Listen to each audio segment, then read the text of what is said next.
नमस्कार दोस्तों, ओम नमः शिवाय। हर हर महादेव, हर हर महादेव। दोस्तों, मैं बात करने वाली हूँ कि सावन मास में व्रत का नियम आपको किस दिन से लेना है।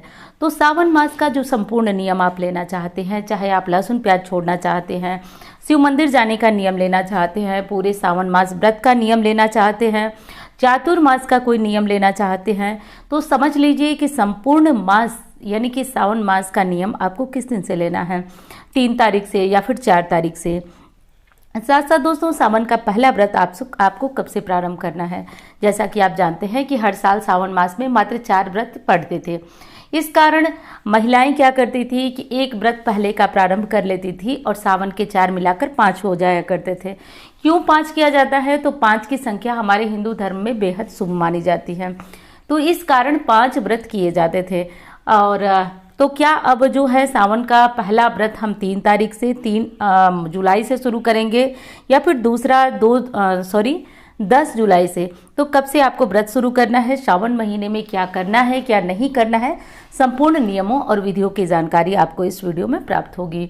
तो दोस्तों, वीडियो अच्छी लगे तो लाइक ज़रूर करिए, चैनल को सब्सक्राइब कर लीजिए और वीडियो अच्छी लगे तो दूसरों के काम की लगे तो आप शेयर भी कर सकते हैं। देखिए, सावन महीने की शुरुआत जो है वो 4 जुलाई से हो रही है। आषाढ़ महीने की पूर्णिमा 3 तारीख यानी कि 3 जुलाई से पड़ रही है। 3 तारीख को आषाढ़ पूर्णिमा, गुड़ पूर्णिमा के रूप में हम सभी मना रहे हैं। तो ऐसे में 4 तारीख से सावन की शुरुआत हो रही है।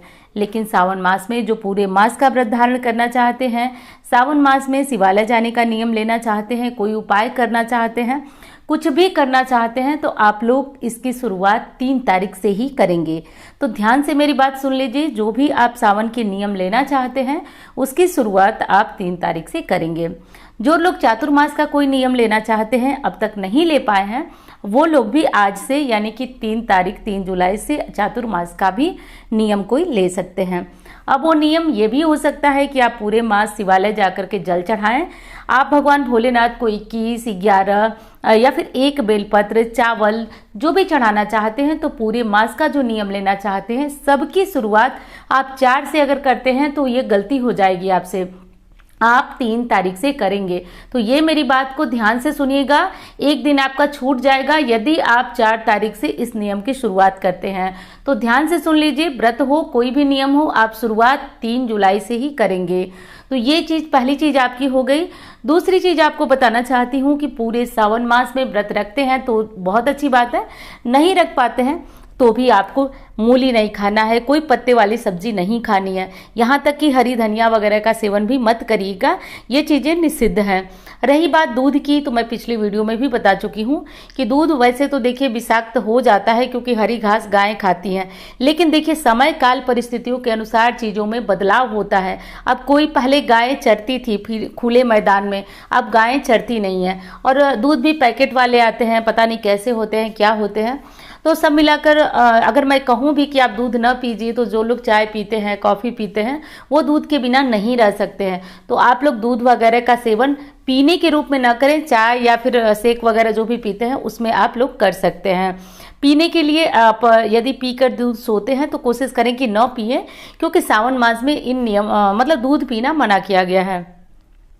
हरी पत्तेदार सब्जियां खाने के पीछे भी एक कारण है कि उसमें कीड़े हो जाते हैं बरसात के समय के कारण। तो हरी पत्तेदार सब्जियां वगैरह भी इस बार न खाइएगा सावन में। अब अगले नियम की बात करती हूँ, तो अगली चीज़ है मूली, मसूर इत्यादि नहीं खाना चाहिए। कारण भी बता देती हूँ क्यों। देखिए, ये चीज़ें गरिष्ठ होती हैं और गरिष्ठ चीज़ें खा करके हम शिव पूजा आराधना नहीं कर पाते हैं, उसमें दिक्कत आती है, तो ये चीज़ें मना की जाती हैं। रही बात लहसुन प्याज की, तो देखिए संभव हो घर में कोई झगड़ा फसाद ना हो तो आप सावन मास में लहसुन का भी त्याग करें। अब बात कर लेते हैं कि सावन महीने की शुरुआत तो जो है वो 4 तारीख से हो रही है, लेकिन नियमों का प्रारंभ पूर्णिमा से ही हो जाता है। तो ऐसे में आप पहला व्रत आप क्या करें, किस दिन से करें, तो 4 तारीख से करें, 10 तारीख से करें या 3 तारीख से करें। तो देखिए, हर बार जो है पूरे सावन में 4 व्रत पड़ते थे और 4 की संख्या नहीं बल्कि 5 की संख्या हमारे यहाँ शुभ मानी जाती है, इसलिए हम एक व्रत पहले का उठा लेते थे और 4 सावन के, सब मिलाकर हम पूरे साल में 5 सोमवार व्रत करते थे। लेकिन इस बार ऐसा करने की बिल्कुल आवश्यकता नहीं है। पहला व्रत आप 3 तारीख से नहीं बल्कि 10 जुलाई से प्रारंभ करेंगे। 10 जुलाई से आप प्रारंभ करके व्रत करेंगे। अब एक संशय और मन में आ रहा होगा, वैसे तो वीडियो जा चुकी है लेकिन फिर भी बता देती हूँ कि एक संशय ये आ रहा होगा आपका कि पहला व्रत आपको जो शुरू करना है वो 10 जुलाई से करना है, तो क्या जो सावन के बीच में अधिक मास आ रहा है उसमें भी जो व्रत पड़ेंगे वो आपको करना होगा या नहीं करना होगा।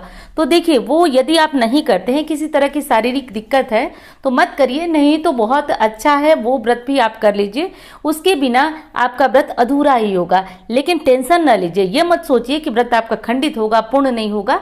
आप सिर्फ सावन के दो व्रत कर लीजिएगा, यानी कि 2 जो पूर्ण अमावस्या के पहले होंगे और 2 जो बाद में होंगे। तो 4 व्रत भी कर सकते हैं, लेकिन अच्छा यही होगा कि 4 अधिक मास के भी कर लें, बेहद पुण्यदायी माना जाता है अधिक मास में किया जाने वाला व्रत।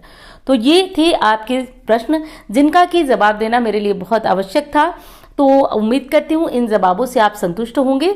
दोस्तों, मुझसे कुंडली दिखाकर पर्सनल परामर्श लेना चाहते हैं, ग्रहों की कोई कंडीशन है जो आपको समझ में नहीं आ रही है, पूजा पाठ आपका फल नहीं दे रहा है, तो इन नंबरों पर संपर्क करके आप अपनी कुंडली मुझसे विश्लेषण करा सकते हैं।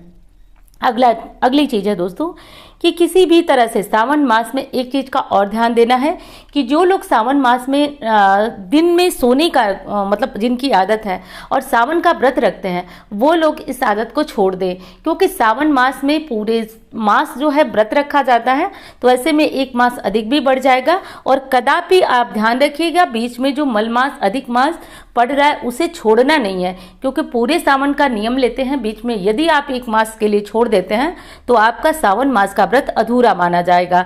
इसलिए ध्यान रखिए, सावन मास और अधिक मास दोनों मासों का व्रत आपको धारण करना होगा। सावन मास के व्रत का नियम क्या है? देखिए, पूरे मास आपको पूरे दिन जो है पूजा पाठ के बाद फलाहार का सेवन करना है। शाम को कोई मीठी चीज बना करके भगवान भोलेनाथ को भोग लगाएं और उसको आप भोजन करें।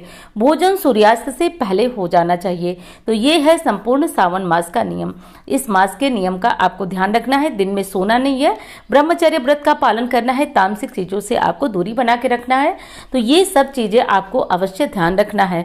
तो दोस्तों, वीडियो कैसी लगी बताइएगा जरूर। आपके लाइक बहुत प्रेरणा देते हैं और उम्मीद करती हूँ कि इस तरह से ही आप जितने भी आपके सवाल होंगे उनको मैं जवाब देती रहूंगी, संभव हो तो वीडियो में और ना संभव हो तो कमेंट बॉक्स में। तो इस तरह देती रहूंगी और उम्मीद है कि ये चीज़ें आपको बहुत अच्छी लगेंगी। तो चलिए मिलती हूँ अगली वीडियो में। धन्यवाद।